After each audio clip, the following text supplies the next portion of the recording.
Өөрийнхөө цалингаар ингээд өөрийнхөө сургалтын төлбөрөөр төлнө гэхэд найз маань үнэхэр үнэмшээгүй. Тэгэхээр та нар минь энэ видеог дуустал үзээрэй. Би та нартай хуваалцаж байгаа 3 том life lesson-ы маань хамгийн сүүлийнх нь маш олон хүмүүсийн анзаардаггүй маш чухал зүйл байгаа. Welcome миний сувг тавтан морил. Би Монголын гэр оролцолд төрж өссөн жирийн нэгэн боловсралтай айлын охин. Сүүлийн 15 жил Бээжинд Австралийн сайдын яам Deloitte, PwC-д ажиллан карьераа бүтээн одоо Австралид өөрийн гэсэн хөрөнгөтэй эрх чөлөөтэй амьдарч байгаагийн маань цаана санхүүгийн сахилга бат болон мөнгөний зөв систем явж байдаг. Өөрийн сурсан мэдснээ дэлхийн үндэсэг болон бүрт амьдарч байгаа монголчуудтай хуваалцах нь миний энэ сувгийн маань зорилго. Enjoy! Би Бээжинд Австралийн элчин сайдын яаман цорын ганц монгол хүнээр нь 6 жил ажилласан. Тэр хугацаанд би $60,000 цуглуулад тэрүүгээрээ өөртөө Австралийн боловсролыг худалдаж авсан байдгийн. Австралийн элчин сайдын яамд ажилладаг байхдаа нэлээд дажгүй экспат цалингаар цалинждаг байсан. Надтай хамт ажилладаг байсан Австрал найзар маань надтай айгүй ойролцоо цалин авдаг байсан ч гэсэндээ тэд маань үнэхээр мөнгө огт цуглуулаагүй юм билээ. Австралийн топ их сургуулиудын нэг Monash их сургуульд олон улсын харилцаагаар магистр хамгаалах гад ирж байхдаа би найз нартаа өөрийнхөө цалингаар ингээд өөрийнхөө сургалтын төлбөрөөр төлнө гэхэд найз маань үнэхэр үнэмшээгүй. Яагаад вэ гэхлээр тэд маань ч гэсэндээ надтай айгүй ойролцоо цалин авдаг байсан ч гэсэндээ над чиг $60,000 үнэхээр цуглуулаагүй байсан. Тэгэхээр энэ видеогоор би 20 настай туяа Бээжин гэдэг тэр том хүртэгтэй хотод тийм зал халуун насан дээр яг жинхэнэ ингээд баярлаа шоудаа цэнгээд яг ингээд эд ингээд мөнгө өрөх яг тэр нөгөө гормоны тэр зүйл нь ингээд байгаа тэр үед яаж сахилга баттай байж өөрийнхөө сургалтын төлбөрийг цуглуулваа гэдэг талаараа би та нартай өнөөдөр хуваалцах гэж байна. Яг энэний цаана 3 том зүйл явж байгаа. Би та нартай энэ 3 том life lesson-ыг хуваалцъя. Тэгэхээр би өөрийнхөө суугаар хувь хүний санхүү, хөрөнгө оруулалтын стратегиуд болон биднийг санхүүгийн эрх чөлөөнд хүргэх тэр арга барилуудын талаар хуваалцах гэж байгаа. Хэрвээ чи миний сувагт анх удаа зочилж байгаа бол намайг Туяа гэдэг. Би та нартайгаа Австрали улсын Sunshine Coast-с мэдчилж байна. Хэрвээ чи санхүү manifest карьерийн талаар суралцахыг хүсэх юм бол миний сувагт нэгдэж subscribe хийгээрэй. Тэгэхээр та нар минь энэ видеог дуустал нь үзээрэй. Би та нартай хуваалцаж байгаа 3 том life lesson-ы маань хамгийн сүүлийнх нь маш олон хүмүүсийн анзаардаггүй маш чухал зүйл байгаа.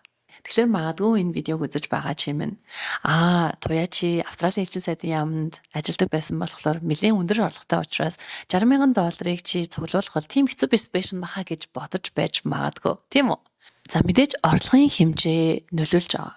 Гэхдээ яг адилхан орлоготой 2 хүн, 3 хүн яг ижлэгэн хугацааны дараа мөнгөө зохицуулж байгаа арга барил, амьдралын хэв маяг, урт хугацааны зорилго байна уугүй юу гэдэг энэ олон факторуудаас шалтгаалж байгаа. Хэдэн долларын хадгаламжтай байх вэ гэдэг нь огт өөр байдгийн бэлээ гэдгийг би маш сайн ухамсарсан. Тийм учраас орлого мэдээж чухал. Гэхдээ явж энэ бол тэр чигээрээ intentional money spending юм байлээ гэдгийг би маш сайн ойлгосон. Өөрийнхөө өссөн орчин бэкграундаа ингээд эргүүлээд харах юм бол би бол баяалын хүүхд юусэн биш. Багнуурын гэр оролцоод 10 дугаар ангид төгсөх хүртлээ 5 антай гэрт ингээд амьдарч илаа. Аав ээж хоёр маань хичнээн боловсралтай ч гэсэндээ яг тухайн нийгэм 80 он 90 он шилжилтийн яг тэр үед маш ингээд бараг л магадгүй улс даяараа санхүүгийн тэмэр дарамт ачаалалт байсан. Яг л тэр нөхцөл байдал манай гэр бүл дээр байсан. Тийм болохоор аав ээж хоёр маань цалингаас цалингийн хооронд бүр цалин байтугай өрнөөс өрний хооронд ингэж амьдардаг байсан. За тийм болохоос багаасаа мөнгөний талаар маш сөрөг ингээд ухамсартай, сөрөг төвхтэй. Мөнгнөөс маш их хайдаг. Мөнгө маш хурдан алгуулчдаг юм байна. Мөнгө ер нь эртгүй юм байна. Баян хүмүүс гэж байдаг юм байна. Ядуу хүмүүс гэж байдаг юм байна. Би бол ядуу хүн юм байна. Гэх мэтчлэн ер нь маш тийм сөрөг ингээд мөнгөний түүхэн дотор ингээд өссөн байгаа юм л та. Энэ нь одоо ингээд миний бие махбоднд, оюун санаанд, далд тухамсарт маань ингээд маш гүнгэнзгий ингээд шигдээд ингээд надтай хамт явж исэн гэдгийг мэдээж би 20 настай тэр үед бол Туяаг анзаараагүй ингээд явж исэн байгаа. Тэгэхээр эргүүлээд ингээд харахлаар миний санхүүгийн маш өндөр сахилга баттай байсан одоо хамгийн ихний зүйл маань яг миний өөрийн маань төрсэн орчин мөнгөний асуудлыг харж өссөн яг тэр сэтгэл зүйн маань эргүүлээд надад маш том тусалцаа дэмжлэг болсон байна. So let me tell you more. Тэгэхээр та нар ингээд бодоод үзээрэй. 24 настай Туяа гэрээсээ гараад хэдхэн жил болцсон дөнгөж их сургуулаа төгсөөд нэг удаагүй маш өндөр хариуцлагатай дипломатын тэр гой хүрээлэл дотор ингээд орчихсон. Иргэн тойронд маань надтай хамт ажиллаж байгаа, найзлаж байгаа, нөхөрлөж байгаа хүмүүс маань бүгдээрээ Австралийн маш өндөр боловсралтай газраас, маш өндөр орлоготой газраас аав ээжүүд нь бүгдээрээ санхүүгийн боломжтой айгуу тийм extremely materialistic тэгээ дээрэс нь маш тийм баян wealthy backgroundтай хүмүүстэй ингээд нэг хүрээлэлд ингээд орчиж байгаа. За тэгээд дипломын хүрээлэл чинь цаанаасаа маш олон үйл ажиллагаанууд болно. Ингээд хүмүүс ингээд маш гоё ганган хувцлана, маш их брендинг хувцас гэсэн зүйлүүдийг ингээд бүгдээрээ ингээд өмснө. За гэтэл би чинь Монгол гэрт төрж өссөн. Гэр ороололт ард гараан хүртлээр төгссөн. Хичнээн боловсралтай ч гэсэндээ нөгөө яг ингээд миний өөрийн манд ухамсар дотор байгаа тэр мэдээлэл нь oh my gosh, do I belong here? Би одоо энэ хүмүүсийн нэг нь мөн үү үгүй юу гэд. Тэр үед хамгийн эхлээд надад бодогдчихсэн нэг зүйл. За энэ бол магадгүй төр зүрх. Би энэ гой боломжит нөхцөл байдлыг энэ цалингийн ажлыг энэ хариуцлагыг надаас юу н явчих магадгүй би нэг юу н алдчих баг. Яагаад вэ гэхлээр мөнгө байдаггүй явцдаг, алга болчдаг гэдэг нөгөө мэдээлэл миний далд ухамсарт ингээд байгаад байгаа шүү дээ. Тийм болохоор би хамгийн эхлээд мөнгөө бүр маш ихээр хадгалж эхэлсэн. Цалингаа маш ихээр хадгалж эхэлсэн. Иргэн тойронд манай найз нар тэгэл тийшээж Европ яваал, ийшээж Азийн орнууд руу ингээл аялал, ингээл байсан болвол би бол ерөөсөө осоо орлогоосоо бүр ихэнх хувийг ингээл хадгалаад нөгөө мөнгө дуусчихна л гэдэг нөгөө айдас нь л ингээд яваад байгаа гэсэн үг байхгүй юу? Тийм учраас эхний үед би бол мөнгөө ингээд үнэхээр ямар ч тийм бодлоггүйгээр ямар ч тийм зориггүйгээр зүгээр хадгалах дарах гэдэг л арга барилыг хийгээдсэн. Тийм болохоор надад нөгөө мөнгө хадгална гэдэг бол маш тийм амархан байдлаар зүгээр авчаал ингээд хийгээдсэн. За энэ бол мэдээж нөгөө миний санхүүгийн том зорилготой хүрэхэд бол хамгийн их түлхүүр болсон зүйл нь яг энэ байна. За хоёр дахь маш сонирхолтой зүйл нь энэ бол ерөөсө тэр чигээрээ сэтгэл зүйтэй холбоотой. Би айгүй азар Австралийн элчинд ороод дөнгөж удаагүй байх үедээ йог гэдэг энэ гоё амьдралын ухаантай ингээд бүдрээд ингээд нэг санаандгүй байдлаар ингээд учирчижсэн байхгүй юу. Хятад найз маань намайг дагуулад энэ нэг йог гэдэг юм байдаг гэсэн энэтэг багштай гэсэн хоёул ийм гоё газар орч йог хийгээд йог бясалгал гэж юусэн мэдхгүй ямар ч тийм төсөөлөлгүйгээр анх ингээд йогтай уулзраад за анхандаа намайг йогт дурлуулж исэн тэр зүйл нь бол ерөөсөө л гүн гүнзгий тайвшрал гэдэг зүйлийг би шаваасана байрлал дээрээс хамгийн анх удаа мэдэрчээсэн. За тэр үед чинь гэрээсээ гараад ингээд нөгөө чимээгүй одоо багнуурч айгүй гоё чимээгүй тайван газар штэ. Тэр тайван газраас Улаанбаатар очоод Улаанбаатараасаа Бээжин ороод гээд нэг ойролцоогоор нэг 5-6 жил ингээд айгүй тийм шуугантай хурдан амьдралын хэв маягаар ингээд амьдраад ингээд эхэлчихсэн байсан тэр үед маань яг тэр шаваасана байрлаас авсан амар амгалан байдал бол үнэхээр үгээр хэлхийн аргагүй гайхамшигтай байсан. Эхэндээ бол намайг йогд би бол йогд ерөөсөө л яг тэрүүгээр л ингэж татагдчихсан. Тэ дээрэс нь ингээд аюу гой булчин ингээд хөгжөөд би маань ингээд хөгжөөд ирж байгаа. Ер нь бол аюу тийм гадна байдал дотор мэдрэмжэндээ тулгуурлаж ингээд тэрэндээ ингээд йогт ингээд хөтлөгдөжсэн л та. За тэгээд ингээд йогт ингээд 2-3 жил ингээд тууштай ингээд яваад ирсний дараа хамгийн сонирхолтой нэг зүйл нь юу вэ гэхлээр би өөрийнхөө дотор хүнтэй ажиллаж эхэлсэн. Дотор хүнийг чагнаж эхэлсэн. За дотор хүнийг чагнана гэдэг манайхаа биднэрт чинь нөгөө гаднаас ирчихсэн тодорхойлол байгаад байгаа шүү дээ. Би одоо миний хувьд гэх юм бол би ядуу өссөн, гэр хороололд өссөн. Би тийм гой үцэглэнтэй охин биш. Нөгөө айгу бор арьстай жоохон бахта өөрийгөө тийм гой хөөрхөн гэж юусоо боддоггүй. Нөгөө хөөрхөн гэдэг тодорхойлолт миний ингээ гадна байдал, миний байгаа байдал одоо тэрэндээ дүүцэхгүй учраас би өөрийгөө хөөрхөн биш гэж бодцсон. Нэг тийм тодорхойлолт нэг тийм хайрцан дотор ингээ оруулсан ингээ явж байгаа юм л та. Тэнгүүд чинь йог бясалгалаар хичээллээ. Дотор хүн яг өөрийнхөө oneness нөгөө мөн чанарыг ингээд хараад ингээд эхлэнгүүт чинь нөгөө миний төрсэн орчин чинь аав хоёрын маань амьдрал дотор л би өсчихсөн учраас өөртөө ийм тодорхойлт өгсөн юм байна. Тэрнээс биш би өөрийнхөө амьдралыг огт өөр бий болгох бүрэн чадвартай байна гэдгийг би яг ингээ өөрийнхөө бүтээч гэсэн нөгөө бодит амьдрал дээрээс ингээ харж эхэлж байгаа байхгүй юу. Би чинь хятадд харманда $100 бууж исэн бол өнөөдөр ингээд өөрийн гэсэн карьертай болцсон. Австрали элчин сайдын яам гэдэг энэ газарт хамгийн анхны монгол хүнээр нь ингээ сонгогдоод шилэгдээд ингээд орчихсон ийм гоё карьертай байгаа. Одоо нөгөө нотлохоо баримтуудаа ингээд ухамсартайгаар ингээд харж эхэлж байгаа гэсэн. Би чинь маш гоё боломжит амьдралыг бүрдүүлэх, бүтээх, тэг ингээд урлах чадвартай байж тээ, боломжтой байж тээ. Хамгийн гол нь эрхтэй юм байж тээ гэдэг энэ ухамсарыг ингээд аажмаар өгсөн ганцхан зүйл бол үнэхээр йог, бясалгал гэдэг энэ амьдралын ухаан байсан. За энэ ингээд амьдралын ухаанаар ингээд улам илүү ингээд хичээлээд эхлэнгүүт миний одоо нөгөө өөрийгөө эргэн тойрныхаа хүмүүстэй харьцуулж исэн тэр харьцуулалт тий одоо миний дипломатик хүрээлэлд байгаа энэ олон мундаг хүмүүс дотор би do I belong here? Би энэ хүмүүсийн нэг нь байж чадах уу? Тий энэ хүмүүс ингээд маш үнэтэй хувцас ингээд хэрглэж байна. Би энэ шиг нь магадгүй үнэтэй хувцас хэрэглэх ёстой юм болов. Би бас брендийн хувцас авах ёстой юм болов. Тэгснээрээ би энэ хүмүүстэй бас ингэж нэгдэж belonging гэдэг юм мэдрэх юм болов гэдэг гэж бодож байсан тэр бодлууд. Тэр нэг минийх биш хүний нэг тэр хүсэл мөрөөдөл гэдэг зүйл нь йог бясалгал өөрийгөө ойлгох тэр ухамсарт түвшин дээшлэгтэй consciousness level дээшлэгтэй холбоотойгоор ингээд намдаад яг өөрийнхөө байж чадаж эхэлсэн. За өөрийнхөө байгаад ингээд чадаад эхлэнгүүт чинь би үнэхээр өөрийгөө хязгаарлахаа болоод нөгөө хайрцаг гэдэг зүйл нь байхаа болоод өөрийгөө хувирах чадвартай тий хинч байх боломжтой. Өнөөдөр би ийм байгаа юм чинь би маргааш ийм болох боломжтой байна гэж бодоод бүр улам илүү гой томоор ингэж мөрөөдөж эхэлсэн. За тэрний хоёр дахь том мөрөөдөл нь What's after China? Австрал те одоо хятадын дараа би хайчих юм бэ гэдэг том асуулт. Энэ бол нөгөө урт хугацааны 10 жилийн 15 жилийн урт хугацааны зорилго яриад байна шүү дээ. За тэр мөчөөс ахуулаад би яг өөрийнхөө нөгөө мөнгө хадгалаад идэг байсан тэр нөгөө эхний арга барилтаа утга учир өгсөн. Утга учир нь ерөөсөө би мөнгө хадгалж байгаа маань зүгээр нэг байр орон сууц машин аваад унах бол биш. Би өөрийнхөө тэ хүсэл мөрөөдлийнхаа амьдралыг худалдаж авах тэр ticket, тэр онгоцны тийз, тэр магистрийн төлбөрийг би хадгалах юм байна гэдэг тэр гой зорилго маань яг энэ мөчөөс миний өөртөө ажилласан дотор хүнээсээ шагнаж ойлгож ухаарсан тэр одоо долгион, тэр одоо дохио, тэр шивнэнээс надад ирчихсэн байхгүй юу. За тэгээд нөгөө утга учиргүй мөнгө ингээд хадгалаад идэг байсан маань утга учиртай ингээд болоод ирэнгүүт улам илүү урамтай байдлаар мөнгөө ингээд хадгалж эхэлж байгаа. Тэгээд ингээд нөгөө одоо ингээд мөнгө ингээд хадгалахад мэдээж орлого хэрвээ, зарлах хэрвээ гэдэг маш чухал зүйл гарч ирж байгаа шүү дээ. Эргэн тойрныхоо найз нарыг ингээд дипломатын хүрээлэлд хамт ажиллаж исэн эргэн тойрныхоо ингээд сайн найз нарыг ингээд харах юм бол манай найз нар бүгдээрээ Бээжингийн дипломатын хороололд тий маш үнэтэй байранд амьдраад бараг цалингийнх нь 50-60% нь бараг ингээд түрээсэнд нь ингэж очдөг.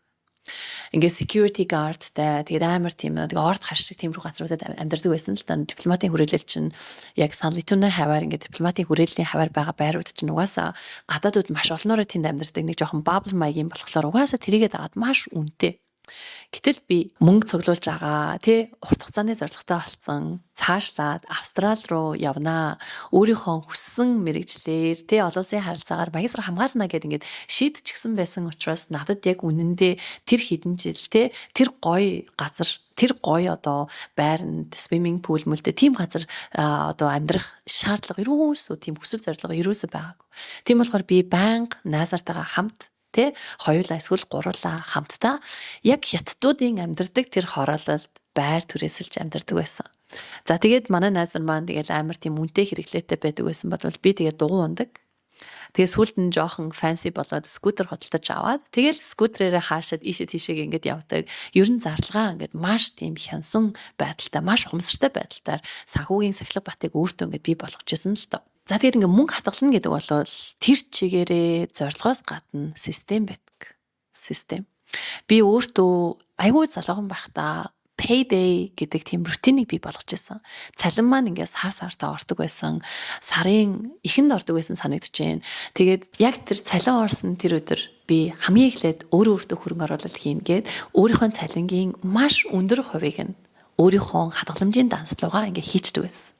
За одоо ингэ эргүүлээд амар сайн санаж байна л да. Тэр үед чинь нөгөө mobile banking гэдэг зүйлүүд ингээд хараахан гараагүй байсан болохоор би яг ингээд цааны цагаараа Bank of China дээр очиод ажлын хажууд байдаг байсан Bank of China дээр очиод ингээд очрол зогсож байгаад өөрийнхөө цалингийн дасан дотроос нэг тийм хөөрхөн хадгаламжийн дэвтэр гэдэг өгдөг байсан. Тэр нэг дэвтэр дотор дэвтэрлүүгээ ингээд мөнгө шилжүүлнэ. За тэгээд тэр мөнгө орохдоо зүгээр ингээд энгийн байдлаар биш 6-аас эсвэл 12 сарын тийм урт хугацааны маш өндөр хүүтэй хадгаламжаар ингээд хадгалдаг байсан. За тэгээд тэр чинь нөгөө нэг тодорхой хугацаанд ингээд локлогдож байгаа шүү дээ. Тий хадгаламж чинь ингээд хугацаатай хадгаламж чинь хугацаанд дуусгаас өмнө авах боломжгүй. За хугацаанд дуусангууд нь бас автоматар ингээд сунгагддаг тэр механизм ингээд бий болгоцсон. За тэгээд тэнгууд чинь тухайн тэр дэвтэр дотор ингээд тоол нэмэгдээд яваад байгаа. Тий ингээд тоол нэмэгдээд юанаар ингээд нэмэгдээд явж байгаа шүү дээ. Тэрийг авах ямар ч боломж байхгүй. Тийм болохоор би ерөөсө цалин болсон эхний өдөр хамгийн түрүүнд өөртөө зориулаад энэ хөрөнгө оруулалтыг 6 жил хийсэн байдгийн. За яг энэ payday routine маань намайг $60,000 хадгалаад хоримтлуулад дэлхийн топ их сургуулиудын нэг Monash гэдэг их сургуульд олон улсын харилцаа гэдэг энэ гоё мэрэгчлэр магистр хамгаалах тэр одоо тикет тэр эрхчлөөг маань надад худалдан авч өгсөн байдгийн. Энэ мөнгө надад зөвхөн маш гоё боловсрол experience худалдаж авахаас гадна би өөртөө нэг амлалтыг өгсөн. Тэр нь би Австралид ирснийхаа дараа эхний 6 сартаа ажил хийхгүй яг жинхэнэ бодит оюутны амьдралаар амьдарч кампус дээрээ гой буцалж олон улсын найз нартай болж яг ингэж гой бодит ингэж international оюутны амьдралаар амьдрна гэдэг өөртөө өгсөн тэр promise-ийг маань би болгох санхүүгийн эрхчлөөг надад худалдаж авч өгсөн. So I am actually forever grateful for that decision. It was incredible. Тэгэхээр би 20 эдгээр настай байхдаа өөрийнхөө мөнгөний түүхтэр ажиллаагүй бол йог бясалгал гэдэг энэ гоё амьдралын ухаанаар дамжуулан өөрийнхөө дотор хүнтэй ажиллаагүй бол өөрийгөө тэр бусдын надад өгчгсөн байсан жижигхэн хайрцаг дотроос аргаагүй бол өөрийгөө нээх, мөнгөтэй байх, чадвартай байх, шин identity гэдэг зүйлийг бий болгох тэр зөвшөөрлийг би хэрвээ өөртөө өгөөгүй байсан бол миний Австралид дах next chapter маань үнэхээр боломжгүй байх байсан. Тийм болохоор энэ видеог үзэж байгаа чи минь магадгүй Монголд, магадгүй гадаадад өөрийн гэсэн томоос том хүсэл мөрөөдөлтэй ч гэсэндээ өссөн орчин нийгмийн хүрээлэл чамд бусдын өгсөн бусдын чамд өгсөн энэ тодорхойлолтод баригдаад өөрийгөө ямар нэгэн байдлаар хязгаарлаа суугаад байгаа бол над шиг хүмүүс баян болж санхүүгийн эрхчлөөнд хүрэх боломжгүй гэж бодож байгаа бол би чамдаа бат итгэлтэйгээр ганц зүйлийг хэлье. Чи өөрийнхөө амьдралыг өөрөө л тодорхойлно. Чи ямар хайрцагт байх уу, ямар хүрээлэлд байх уу, хэр хэмжээний цалин авах уу, хэр хэмжээний эрхчлөөтэй амьдрах уу, гадаадад амьдрах уу, Монголд амьдрах уу, гадаадад амьдрах юм бол ямар чанартай амьдрах уу, хэр баялагийг бүтээх вэ гэдэг чинь үнэхээр зөвхөн чиний өөрийн чинь ганцхан шийдвэр. Гэхдээ энэ шийдвэрийг чи ганцудаа гаргаад баяжчин гэсэн үг биш. Яг түрүүний миний хэлдэг шиг энэ ядуу өссөн энэ нөхцөл боломжоо харин ч өөртөө ашигтай байдлаар ашиглаад мөнгөө хадгалж сурах санхүүгийн том зорилгыг бий болгож авах. Дээрэс нь ямар нэгэн байдлаар дотор хүнтэйгээ ажиллах тэр нөхцөл боломж бага зэвсгийг өөртөө ухамсартайгаар бий болгож байгаад өөрийгөө сонсож чамайг ингээд бариад байгаа, чамайг ингээд цоожлоод байгаа, хайрцаглаад байгаа тэр зүйлээсээ гарах. За тэрний дараа мөнгө орж ирэнгүүт хамгийн эхлээд өөртөө хөрөнгө оруулалт хийдэг байх. Энэ дадлыг өөртөө бий болгох. Хэрвээ чи минь яг энэ гурван зүйлийг яг над шиг ямар ч орлоготой байсан, ямар ч нөхцөл байдалтай байсан жижигнэр хийгээд явах юм бол хэдэн жилийн дараа it compounds үржигдэж хүүн дээр хүү бодогддог. Яг энэ математикийн хуулийнхаа дагуу it will compound. I can promise you that. Team to Trust би өөрийнхөө community maintainer-та өөрийнхөө коучинг програм дээрээ яг өөрийнхөө бодит амьдрал дээрээс тулгуурлаад өөрийнхөө амьдрал дээрээс гаргасан алдаа оноо бүгдээрээ авчирч байгаад яг санхүү цаг хугацаа болон дотор сэтгэлийн эрхчлөө гэдэг энэ movement-ийг бий болгоод явж байгаа. Ялангуяа энэ жил би мөнгөний талаар хамаагүй илүү нээлттэй ярьж байна. Би энэ жил өөрийнхөө Financial Freedom гэдэг академиг бий болгоод өөрийнхөө community maintainer дотроос 56 хүмүүсийг founding member болгоод бид нар энэ жилийн эхнээс ахуулаад хамтдаа санхүүгийн эрхчлөөг systematically бий болгоод ирж байгаа. Энэ маань 2027 онд нийтэд нээлттэй болохоос нь. За яг ихэнх үедээ энэ маань гадаадад амьдарч байгаа ялангуяа хөгжингүү Австрали, Америк, Канада, Англи Европын улсууд, Шинэ Зеланд гэсэн энэ хөгжингүү те хөрөнгөний зах зээл нь санхүүгийн систем нь маш өндөр ингээд sophisticated болчихсон байгаа улсад оршиж амьдарч байгаа. Ямар ч визтэй хамаагүй амьдарч байгаа хүмүүст зориулсан ийм урсгал хөдөлгөөн байгаа. Тийм учраас хэрвээ чи минь өөрийнхөө санхүүгийн мэдлэгийг next level даваачиж, системийг боддоор бий болгож, санхүүгийн эрхчлөөнд боддоор хүрэх тэр механизмыг бий болгоё гэх юм бол come join the journey. Энэ видеоны маань тайлбар хэсэгт waitlisted бүртгүүлэх линк нь байгаа чи минь тэрүүгээр орж ирээд бүртгүүлээрэ би тэгээд та нартаа имэйлээр бусад мэдээлэлүүдийг явуулах болно. Тэгэхээр би чамаас асууя. Миний саяны дурдсан энэ 3 зүйл чиний амьдрал дээр хэрхэн илэрч байна? Чи мөнгөө хэр сайн хадгалж байна? Хэрвээ хадгалж байгаа бол чи яг өндөр хүүтэй хадгаламжийг ашиглаж хадгалж байна уу? Хэрвээ хадгалж байгаа бол чи минь яг тогтмол хадгалж гин үү? Эсвэл мөнгө илүү гарсны дараа л хадгалъя гэдэг арга барилыг өөртөө бий болгоод байна уу? Хоёрдугаарт нь чи өөрийнхөө дотор хүнээ ойлгох, мөнгөний түүхээ ойлгох, өөрийгөө хайрцагнаас нь гаргах ямар нэгэн алхам хийж гин үү үгүй юу? Хамгийн сүүлд нь чи цалин авсан тэр өдрөө өөрийн гэсэн payday routineтэй байна уу? Чи өөртөө эхлээд хөрөнгө оруулж гин үү? Эсвэл хамгийн эхлээд түрээсээ төлээд хоолны мөнгөө, байрны зардлаа гэх мэтчлэн ингэж явуулчих байна уу? Яг энэний дагуу чи минь үнчээр бодож байгаад комент хэсэгт бичээд надтай хуваалцаарай. За би дараагийнхаа видеогоор Австралид $100,000 цалинтай карьерийг хэрхэн үүсгэсэн бэ гэдэг талаараа хуваалцах болно. Хэрвээ чи миний сувагт хамтдаа байхыг хүсэх юм бол subscribe дараарай. За энэ видео маань чамд мэдлэг олгоод чиний санхүүгийн чинь зохицуулалт дээр ямар нэгэн байдлаар эерэг нөлөөлөл үзүүлсэн байх юм бол лайк дараарай. Бас найз нартайгаа хуваалцаарай. За бүгдээрээ дараагийнхаа видеогоор уулзцгаая.